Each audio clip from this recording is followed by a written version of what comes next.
Hello, നമസ്കാരം. എല്ലാവർക്കും ഒരു പുതിയ വീഡിയോയിലേക്ക് സ്വാഗതം. ഇത് നമ്മുടെ സേഫ്റ്റി ഓഫീസർ സീരീസിലെ സെക്കൻഡ് വീഡിയോ ആണ്.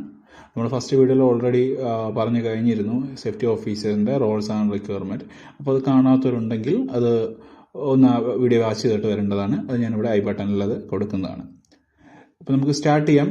ഈ ഒരു വീഡിയോ എന്ന് പറയുന്ന ബേസിക്സ് ആയിട്ട് നമ്മുടെ സേഫ്റ്റി ഓഫീസറിൻ്റെ ക്വാളിഫിക്കേഷൻ ഇന്ത്യയിലെ അല്ലെങ്കിൽ ഗൾഫ് കൺട്രീസിലെ, യൂറോപ്യൻ കൺട്രീസിലെ, അമേരിക്കൻ കൺട്രീസിലെ സേഫ്റ്റി ഓഫീസേഴ്സിനെ ഹയർ ചെയ്യുന്നതിന് മുന്നേ അവർക്ക് വേണ്ട ക്വാളിഫിക്കേഷൻ എന്താണ് എന്ന് എക്സ്പ്ലോർ ചെയ്യുകയാണ് നമ്മൾ ഈ വീഡിയോയിൽ ചെയ്യാനുള്ളത്.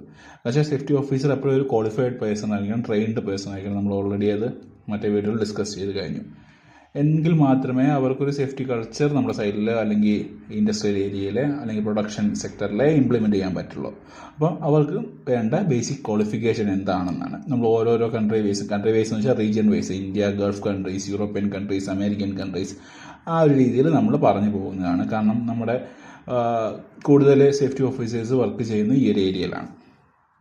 വർക്ക് ചെയ്യാൻ താല്പര്യപ്പെടുന്നതും ഈ ഒരു സ്ഥലത്തേക്കാണ്. അപ്പോൾ നമുക്ക് ആദ്യം തന്നെ നമ്മുടെ രാജ്യമായ ഇന്ത്യയെക്കുറിച്ച് പറയാനാണ്. അപ്പം ഇന്ത്യയിൽ നമുക്കറിയാം safety stewards, safety officers, safety engineers, safety managers, പിന്നെ അത് പാൻ ഇന്ത്യ ലെവലിൽ പോവും. ആ ഒരു ലെവലിലാണ് ഓർഗനൈസേഷൻ സ്റ്റാർട്ട് നമുക്ക് ഉള്ളത്. അപ്പം ഫസ്റ്റ് തന്നെ നമുക്ക് എഡ്യൂക്കേഷൻ ക്വാളിഫിക്കേഷൻ, ഒരു മിനിമം എഡ്യൂക്കേഷൻ ക്വാളിഫിക്കേഷൻ +2 ആണ് നമ്മൾ പറയുന്നത്. +2 പ്രിഫറബിളി സയൻസ് സ്ട്രീമാണ് പറയുന്നത്. അത് കഴിഞ്ഞ് നമ്മൾ ഡിപ്ലോമയോ അല്ലെങ്കിൽ അഡ്വാൻസ് ഡിപ്ലോമയോ ഇൻ ഇൻഡസ്ട്രിയൽ സേഫ്റ്റി ചെയ്യണം. ഇപ്പം ഈ +1 +2 സയൻസ് കഴിഞ്ഞിട്ട് നമ്മൾ advance degree, diploma means engineering സ്ട്രീമിൽ, എൻവയോൺമെൻറ്റൽ സയൻസ് സ്ട്രീമിൽ, അല്ലെങ്കിൽ ഓക്കുപേഷണൽ ഹെൽത്ത് ആൻഡ് സേഫ്റ്റി, ഇത് എല്ലാം ഒരു അഡ്വാൻറ്റേജ് ആണ്. നമുക്കറിയാം കുസാറ്റ് യൂണിവേഴ്സിറ്റി ഓൾറെഡി ഇപ്പം കുസാറ്റിൽ ഓൾറെഡി ഒരു ഫയർ ആൻഡ് സേഫ്റ്റിയുടെ ഒരു BTech ഡിഗ്രി കൊടുക്കുന്നുണ്ട്. അത് നമ്മൾ ചെയ്യാൻ ശ്രമിച്ചു കഴിഞ്ഞാൽ വളരെ ഉപകാരപ്പെടും നമ്മുടെ ഫ്യൂച്ചറിലേക്ക്.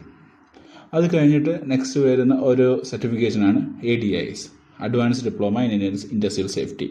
അത് ഗവൺമെൻറ് ഇൻസ്റ്റിറ്റ്യൂട്ടിൽ നിന്ന്, സെൻട്രൽ ലേബർ ഇൻസ്റ്റിറ്റ്യൂട്ട് CLI അല്ലെങ്കിൽ റീജിയണൽ ലേബർ ഇൻസ്റ്റിറ്റ്യൂട്ട്, ആ ഒരു സർട്ടിഫിക്കേഷൻ ഉണ്ടെങ്കിൽ നമുക്ക് വളരെ ഉപകാരപ്പെടുന്നതാണ്. അല്ലെങ്കിൽ ADIS മഹാരാഷ്ട്ര സ്റ്റേറ്റ് ബോർഡിൻ്റെ അല്ലെങ്കിൽ തെലുങ്കാന ആന്ധ്ര സ്റ്റേറ്റ് ബോർഡിൻ്റെ ആ ഒരു സർട്ടിഫിക്കേഷൻ ഉണ്ടെങ്കിൽ നമുക്ക് ഫാക്ടറി ഇൻസ്പെക്ടറിൻ്റെ അപ്രൂവൽ നമുക്ക് കിട്ടുന്നതാണ്. അപ്പോൾ അവരാണ് factory inspector approved safety officers. നമ്മൾ കൺസേൺ സൈഡിലല്ല, മെയിനായിട്ട് ഇൻഡസ്ട്രിയൽ ഏരിയയിൽ, ഇൻഡസ്ട്രിയൽ ഇപ്പോൾ നമ്മൾ കൊക്കക്കോള, എന്താ പറയുക, സാഫ്രോൺസ്, അങ്ങനെയുള്ള വലിയ കമ്പനിയിലൊക്കെ വർക്ക് ചെയ്യണമെന്നുണ്ടെങ്കിൽ ഈ ഒരു സർട്ടിഫിക്കേഷൻ കൂടിയേ തീരുള്ളൂ. സേഫ്റ്റി മീൻസ് ഫാക്ടറി ഇൻസ്പെക്ടറിൻ്റെ അപ്രൂവൽ വേണം. അത് കഴിഞ്ഞ് നമുക്ക് 3 year programs, BSc in fire and safety programs provide ചെയ്യുന്ന UGC അപ്രൂവ്ഡ് കോളേജസിൽ നിന്ന് ഈ ഒരു സർട്ടിഫിക്കേഷൻ എടുക്കാനായിട്ട് ശ്രദ്ധിക്കുക.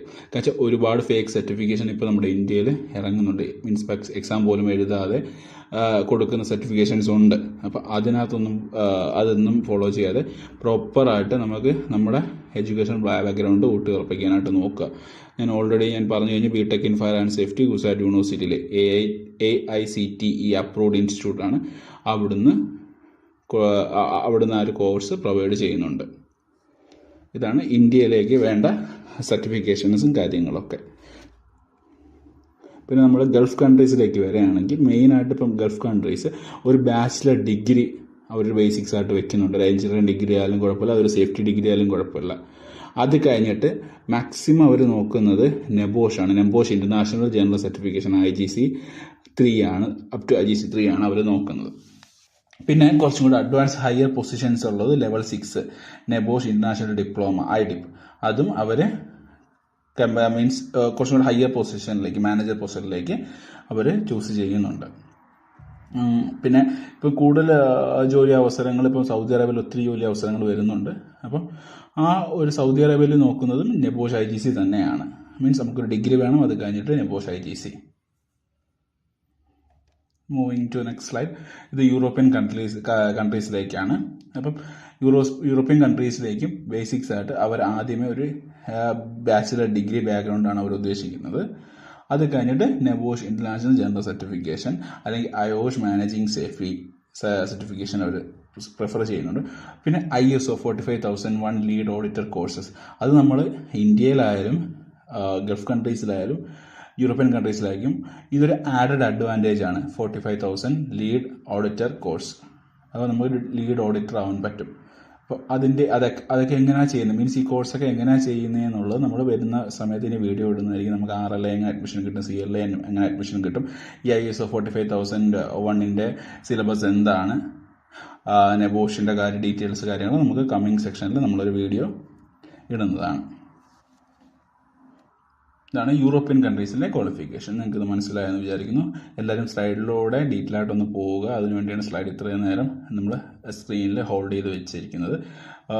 കൂടുതൽ ഡീറ്റെയിൽ ആയിട്ട് പോകണമെന്നുണ്ടെങ്കിൽ മെസ്സേജ് അയച്ചാൽ മീൻസ് കമൻറ്റ് ചെയ്താൽ മതി. അതിൻ്റെ ഡീറ്റെയിൽസ്, അതിൻ്റെ കോഴ്സ് ഡീറ്റെയിൽസ്, അതിൻ്റെ കോളേജ് ഡീറ്റെയിൽസ് എല്ലാം ഞാൻ പ്രൊവൈഡ് ചെയ്യുന്നതാണ്. പിന്നെ നമ്മൾ United state means America United state ആ ഒരു ഏരിയയിൽ മീൻസ് കാനഡ യുണൈറ്റഡ് സ്റ്റേറ്റിലെല്ലാം അവർ അസോസിയേറ്റ് സേഫ്റ്റി പ്രൊഫഷണൽ ഈ ഒരു എൻട്രി ലെവൽ സർട്ടിഫിക്കേഷൻ പാസ്സാവണം. അല്ലെങ്കിൽ സർട്ടിഫൈഡ് സേഫ്റ്റി പ്രൊഫഷൻസ് നിങ്ങളെല്ലാം കേട്ടിട്ടുണ്ടായിരിക്കും. ASP CSP ആ ഒരു സർട്ടിഫിക്കേഷൻ മീൻസ് ഒരു എക്സാം പാസ്സാകുമ്പോഴത്തേക്കാണ് നമുക്ക് അവിടത്തേക്ക് അവർ മീൻസ് യുണൈറ്റഡ് സ്റ്റേറ്റിലേക്ക് അവർ കൂടുതൽ പ്രിഫർ ചെയ്യുന്നതാണ്. എല്ലാത്തിനും നമുക്കൊരു ബേസിക്സ് ആയിട്ടൊരു ബാച്ചിലർ ഡിഗ്രി എഞ്ചിനീയറിംഗ് ഫീൽഡിലോ അല്ലെങ്കിൽ സേഫ്റ്റി ഫീൽഡിലോ നമുക്ക് മാൻഡേറ്ററി ആണ്. പിന്നെ വരുന്നത് കാനഡയിലാണ്. കാനഡയിൽ ഇപ്പോൾ ഒരുപാട് പേര് പോകാൻ ശ്രമിക്കുന്നുണ്ട്. അപ്പോൾ അവിടെയും കോഴ്സ് എടുത്ത് ചെയ്യുന്നുണ്ട്. അപ്പോൾ അവിടെയും Canadian registered safety professional CRSP approved safety ഓഫീസറിനെയാണ് അവർ കൂടുതൽ എടുക്കുന്നത്.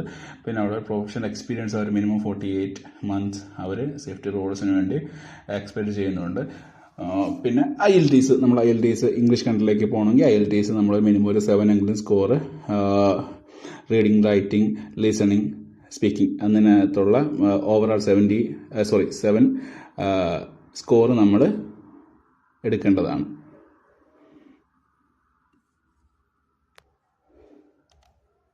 നമ്മൾ ഈ ഒരു സ്ലൈഡ് എന്ന് പറയുന്നത് ഈ ഒരു റീജിയണിലെ കമ്പാരിസൺ ആണ്.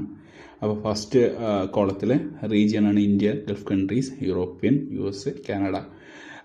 സെക്കൻഡ് കോളത്തിൽ ഞാൻ ബ്രീഫായിട്ട് ചെയ്തേക്കുന്ന ഒരു കീ സർട്ടിഫിക്കേഷനാണ്. ഇന്ത്യയിലേക്ക് നമ്മൾ ഓൾറെഡി പറഞ്ഞു കഴിഞ്ഞു. ADS, CLI, RLI, Maharashtra state board, Telangana state board, അതാണ് നമുക്കൊരു കീ സർട്ടിഫിക്കേഷനായിട്ട് ഇവിടെ വേണ്ടത്. പിന്നെ ഗൾഫ് കൺട്രീസിലാകുമ്പോൾ അത് നെബോഷ്, IGC, IDP എന്ന് വരും. യൂറോപ്യൻ കൺട്രീസിൽ നെബോഷ് തന്നെയാണ്, IOSH. പിന്നെ ISO 45001 അത് എല്ലാ കൺട്രീസിലും നമുക്ക് യൂസ് ചെയ്യാവുന്നതാണ്. അതൊരു ആഡഡ് അഡ്വാൻറ്റേജ് ആണ്. അമേരിക്കയിലാകുമ്പോൾ ASP CSP OSHA സർട്ടിഫിക്കേഷൻ വേണം. കാനഡയിലാകുമ്പം CRSP എൻ്റെ സർട്ടിഫിക്കേഷൻ വേണം. പിന്നെ അക്കോർഡിംഗ് ടു എക്സ്പീരിയൻസ് നമുക്ക് ഡിഫറെൻറ്റ് കാറ്റഗറിയിൽ മീൻസ് ഡിഫറെൻറ്റ് പൊസിഷനിലേക്ക് നമുക്ക് കയറാവുന്നതാണ്.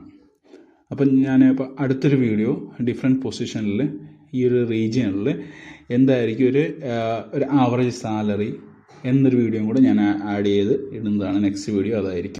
അപ്പോൾ ഈ വീഡിയോ എല്ലാവർക്കും ഉപകാരപ്പെട്ടു എന്ന് ഞാൻ വിചാരിക്കുന്നു. എന്തെങ്കിലും ഡൗട്ട് ഉണ്ടെങ്കിൽ കമൻറ്റ് സെക്ഷനിൽ ചോദിക്കുക. Thank you very much.